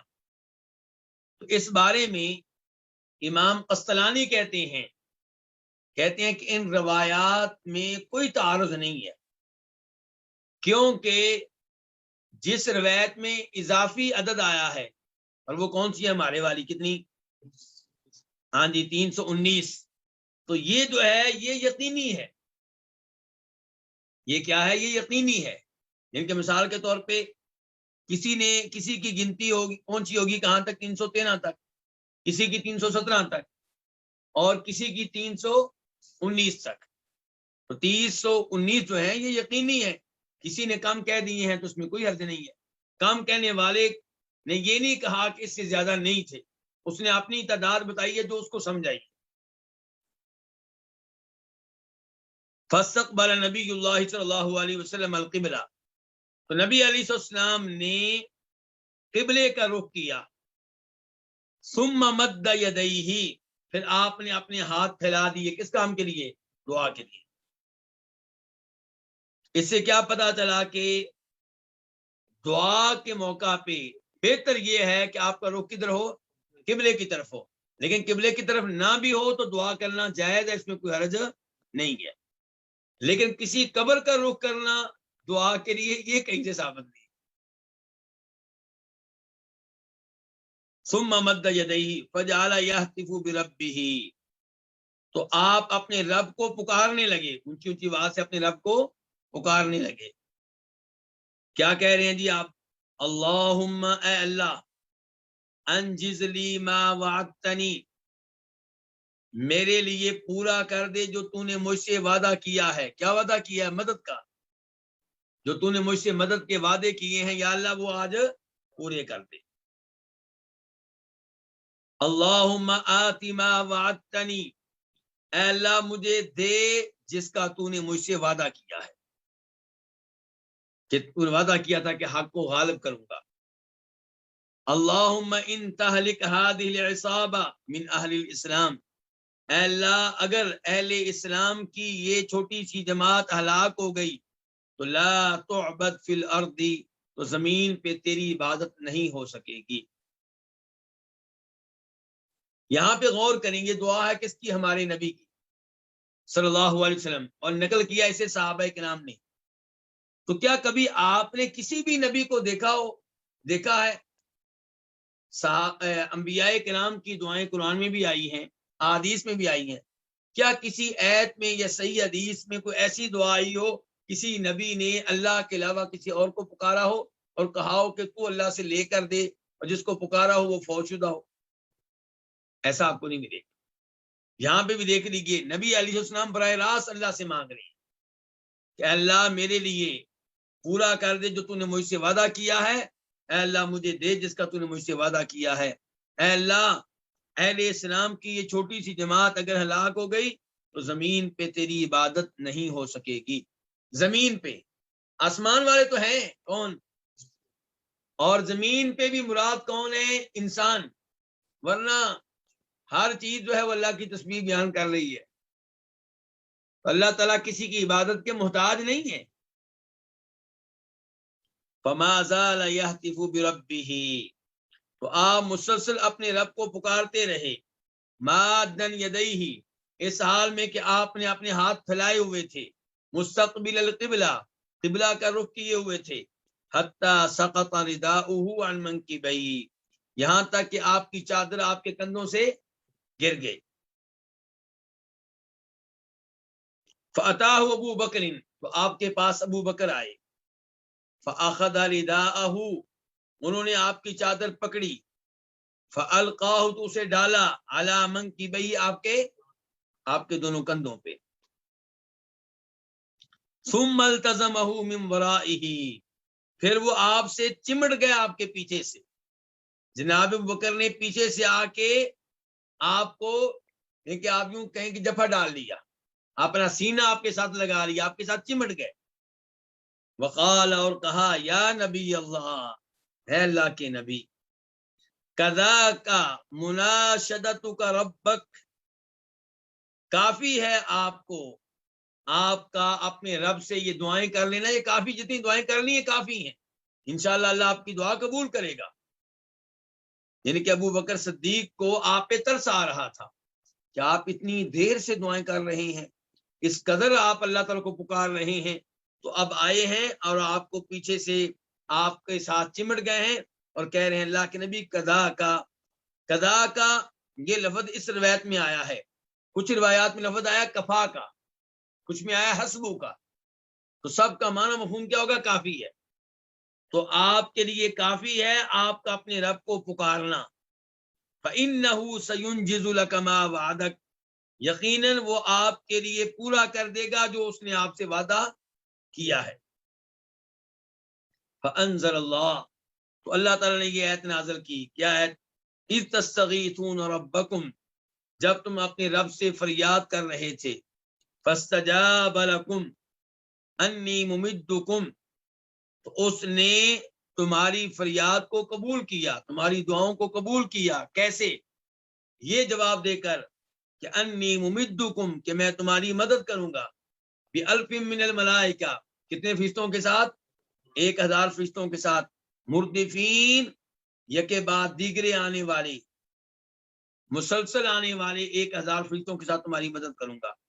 فَأَمَدَّهُ اللَّهُ، تو اللہ نے آپ کی مدد کی بالملائکۃ، کن کے ساتھ؟ فرشتوں کے ساتھ.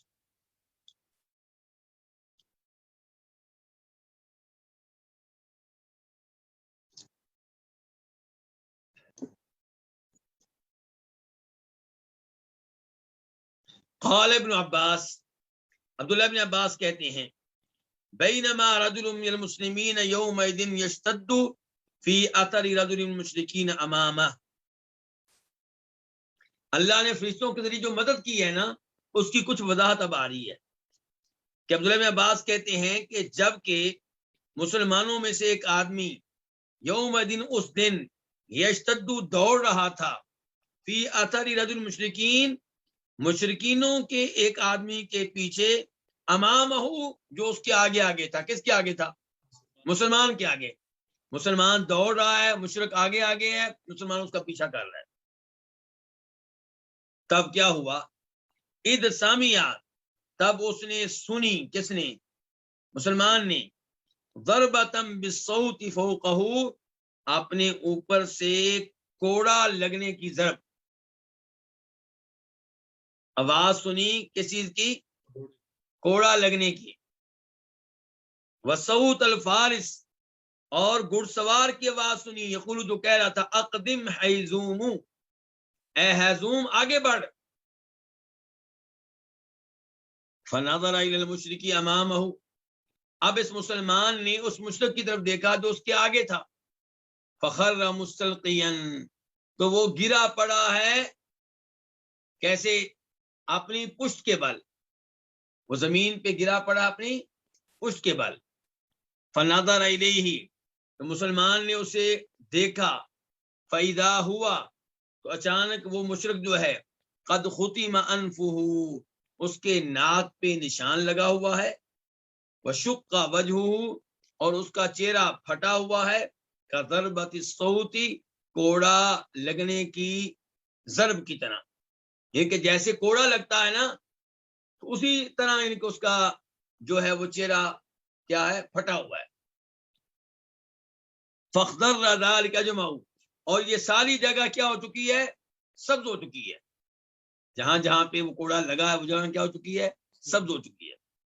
فجاء الانصاری، تو انصاری، یہ انصاری جو دوڑ رہا تھا کس کے پیچھے؟ مشرک کے پیچھے. تو انصاری آیا، فحدث بذلک رسول اللہ، اس نے یہ چیز بیان کی نبی علیہ الصلوۃ والسلام کو. فقال، تو آپ نے کہا، صدقتا، تم نے درست کہا ہے، سچ کہا ہے. ذالک من مدد السماء الثالثہ، یہ تیسرے آسمان کی مدد میں سے ہے. فقتلوا یومئذ 70، تو انہوں نے اس دن کتنے لوگ قتل کیے؟ 70 لوگ مسلمانوں نے قتل کیے. واسروا 70، اور 70 لوگوں کو کیا کیا؟ قیدی بنایا.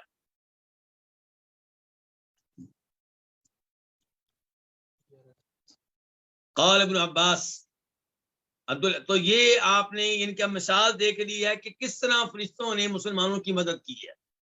یعنی کہ اب یہ مسلمان دوڑ رہا تھا کافر کے پیچھے پیچھے، تو مسلمان کو مارنے کا موقع نہیں ملا. مسلمان نے بس یہ دیکھا ہے کہ وہ جو میرے سامنے تھا اس کو کوڑا لگا ہے، کوڑا لگنے کی آواز آئی ہے. اور ایک آواز یہ آئی کہ گھڑ سوار کہہ رہا ہے اپنے گھوڑے سے کہ حزوم آگے بڑھو، ان کے حملہ کرو، پیچھے نہ ہٹو. پھر دیکھا کہ جناب مشرک گرا پڑا ہے، حالانکہ مسلمان کو مارنے کا موقع ہی نہیں ملا. تو وہ کس کی مار تھی؟ کون مارنے والا تھا؟ فرشتہ. قال ابن عباس، عبداللہ بن عباس کہتے ہیں فلما اثر الاسارا، جب انہوں نے قیدیوں کو قید کر لیا، قال رسول اللہ صلی اللہ علیہ وسلم ابی بکر و عمر، تو نبی علیہ السلام نے ابو بکر و عمر سے کہا، ما ترون فی ہؤلاء الاسارا، تم کیا رائے رکھتے ہو ان قیدیوں کے بارے میں، ان کے ساتھ کیا کرنا چاہیے؟ فقال ابو بکر نے کہا، یا نبی اللہ، اے اللہ کے نبی، ہم بنو العم والعشیرہ، یہ چچا کے بیٹے ہیں، خاندان کے لوگ ہیں، یعنی کہ یہ ہمارے اپنے لوگ ہیں، رشتے دار ہیں ہمارے. تو تو میری یہ رائے ہے کہ ان تأخذ منہم فدیہ، آپ ان سے فدیہ لے لیں، معاوضہ لے لیں. فتکون لنا قوت علی الکفار، تو یہ فدیہ ہمارے لیے کافروں کے خلاف قوت بن جائے گا، آئندہ لڑائی کی تیاری کا موقع ملے گا، مال جمع ہو جائے گا ہمارے پاس۔ فَعَسَى اللَّهُ يَهْدِيَهُمْ لِلْإِسْلَامِ، دوسری بات یہ ہے کہ امید ہے کہ اللہ ان کو اسلام کی کیا دے گا؟ ہدایت دے گا۔ دو فائدے ہو جائیں گے، اگر ہم قتل کریں گے تو نہ مال ملے گا اور ان کی ہدایت پانے کا موقع بھی ختم ہو جائے گا۔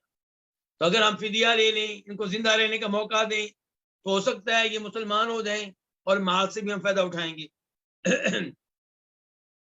فقال رسول اللہ صلی اللہ علیہ وسلم، تو کہا نبی علیہ السلام نے، ما ترى ابن الخطاب، تم کیا رائے رکھتے ہو اے خطاب کے بیٹے؟ قلت، میں نے کہا، یہ کون کہہ رہے ہیں؟ عمر۔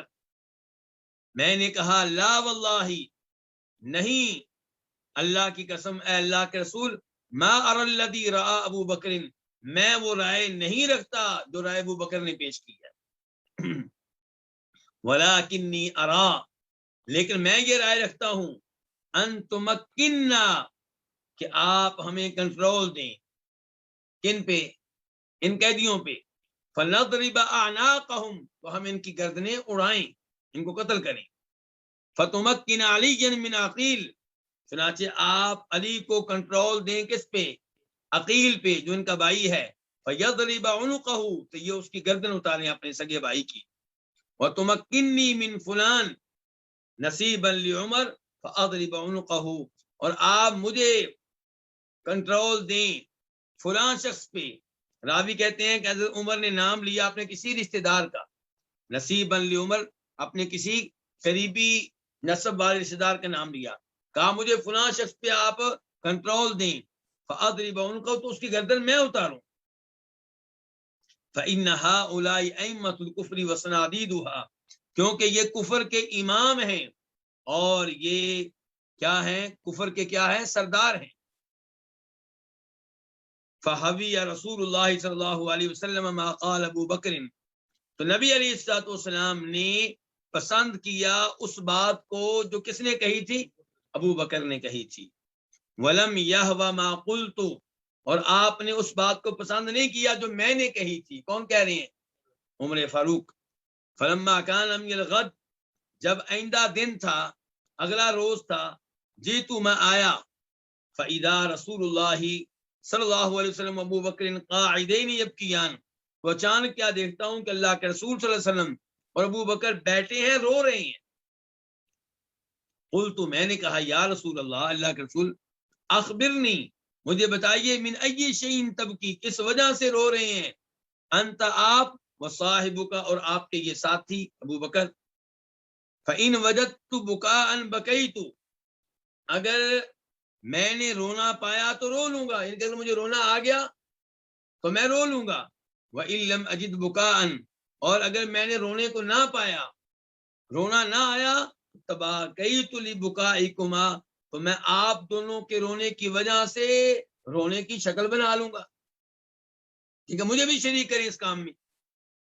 فقال رسول اللہ صلی اللہ علیہ وسلم، تو فرمایا نبی علیہ الصلوۃ والسلام نے، اب کی، میں رو رہا ہوں، للذی عرض علی اصحابک، اس رائے کی وجہ سے جو میرے سامنے تمہارے ساتھیوں نے پیش کی تھی۔ وہ کیا رائے تھی؟ من اخذہم الفداء، ان کی وہ رائے جس کا مطلب تھا فدیہ لے لینا۔ لقد عرض علی عذابہم، میرے سامنے ان کا عذاب پیش کیا گیا ہے، میرے سامنے ان کا عذاب ظاہر کیا گیا ہے۔ ادنا من هذه الشجرہ، اس حال میں کہ وہ اس درخت سے بھی زیادہ قریب ہے، اللہ کی طرف سے آنے والا عذاب اس درخت سے بھی زیادہ قریب ہے۔ راوی کہتے ہیں شجرۃ قریبۃ من نبی اللہ، آپ نے اشارہ کیا اس درخت کی طرف جو اللہ کے نبی علیہ السلام کے قریبی تھا۔ وانزل اللہ، اور اللہ نے یہ آیت نازل کی اس موقع پہ، ما کان لنبی، کسی نبی کے لیے جائز نہیں ہے، ان یکون لہ اسریٰ، کہ اس کے پاس قیدی ہوں، حتی یسکن فی الارض، یہاں تک کہ زمین پہ وہ خون بہائے۔ یہ آیت نازل ہوئی کہاں تک؟ اللہ کے اس فرمان تک کہ فکلوا، تم کھاؤ، مما غنیمتم، اس مال میں سے جو تم نے غنیمت کے طور پہ حاصل کیا ہے، اس حال میں کہ وہ حلال ہے، پاک ہے۔ فأحل اللہ الغنیمۃ لہم، اللہ نے ان کے لیے غنیمت کو کیا کر دیا؟ حلال کر دیا۔ تو یہ حدیث مارکے کا تذکرہ کہ کیسے نبی علیہ الصلوۃ والسلام پہلے تعداد کا تذکرہ ہے کہ مشرکین کتنے تھے، مسلمان کتنے تھے، پھر اللہ کے رسول نے جنگ سے پہلے کیا کیا؟ ہاں، صرف نعرے نہیں لگائے بلکہ آپ نے باقاعدہ طور پہ اللہ کے سامنے دعائیں کی ہیں، گر گڑائے ہیں، اللہ کو پکارا ہے۔ اور افسوس سے کہنا پڑتا ہے آج مسلمانوں پہ لڑائی مسلط بھی کر دی جائے تو اللہ کی بجائے قبر والوں کو پکار رہے ہوتے ہیں، مردوں کو پکار رہے ہوتے ہیں، فوج شدگان کو پکار رہے ہوتے ہیں۔ اور پھر آپ اللہ سے دعائیں کرتے ہی رہے حتیٰ کہ ابو بکر صدیق کو آپ کے اوپر ترس آیا اور ان کا اللہ کے رسول بہت دعائیں آپ نے کر لی ہیں، انشاءاللہ اللہ آپ کو نا امید نہیں کرے گا، اللہ اپنے وعدے پورے کرے گا۔ تو پھر اللہ نے وہ آیت نازل کی جس میں وعدہ تھا 1000 فرشتوں کی مدد کا۔ پھر عبداللہ ابن عباس روایت کرتے ہیں کہ کیسے فرشتوں نے مدد کی، اس کی مثال دی ہے انہوں نے۔ پھر عبداللہ ابن عباس قیدیوں کا مسئلہ بیان کرتے ہیں کہ اس میں آپ نے مشورہ کیا، صحابہ کرام سے رائے لی، جناب ابوبکر نے بھی رائے پیش کی، عمر فاروق نے بھی رائے پیش کی، آپ نے ابوبکر کی رائے کو پسند کیا، لیکن اللہ تعالیٰ کو یہ آپ کا اجتہادی فیصلہ پسند نہیں آیا، تو اللہ تعالیٰ نے پھر یہ آیت نازل کی۔ تو اس وجہ سے رو رہے تھے نبی علیہ الصلوۃ والسلام اور جناب ابوبکر رضی اللہ تعالی عنہ۔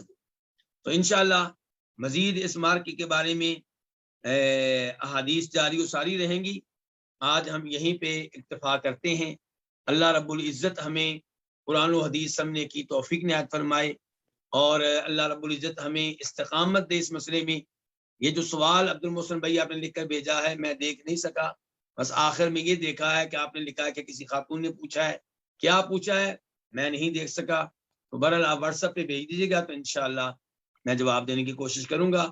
اللہ آپ سب لوگوں کو جزائے خیر دے، اللہ آپ سب لوگوں کا اس درس میں شریک ہونا قبول فرمائے۔ وصلی اللہ تعالی علی نبینا محمد وعلی آلہ وصحبہ اجمعین۔ جی یہ لکھا ہوا ہے کہ میرے بڑے بھائی کا آج انتقال ہوا ہے تو ان کے لیے دعا کروا دیں۔ جی ہاں، ہم سب دعا کرتے ہیں، آپ سب لوگ میرے ساتھ اس دعا میں شریک ہوں، اور اب بھی اور بعد میں بھی دعائیں کریں کہ اللہ تعالی ہماری اس بہن کے بھائی کی مغفرت فرمائے، ان کی قبر کو منور فرمائے، ان کی قبر کو کشادہ فرمائے، اللہ تعالیٰ ان کی یہ منزلیں آسان فرمائے، اور اللہ ان کی کوتاہیوں کو نظر انداز فرمائے، اور اللہ تعالیٰ ان کے لواحقین کو صبر جمیل کی توفیق بخشے، اور اللہ ان کے بچوں کو ان کے لیے صدقہ جاریہ بنائے، اور اللہ انہیں ہر طرح کے عذاب سے محفوظ رکھے۔ وصلی اللہ تعالی علی نبینا محمد وعلی آلہ وصحبہ اجمعین۔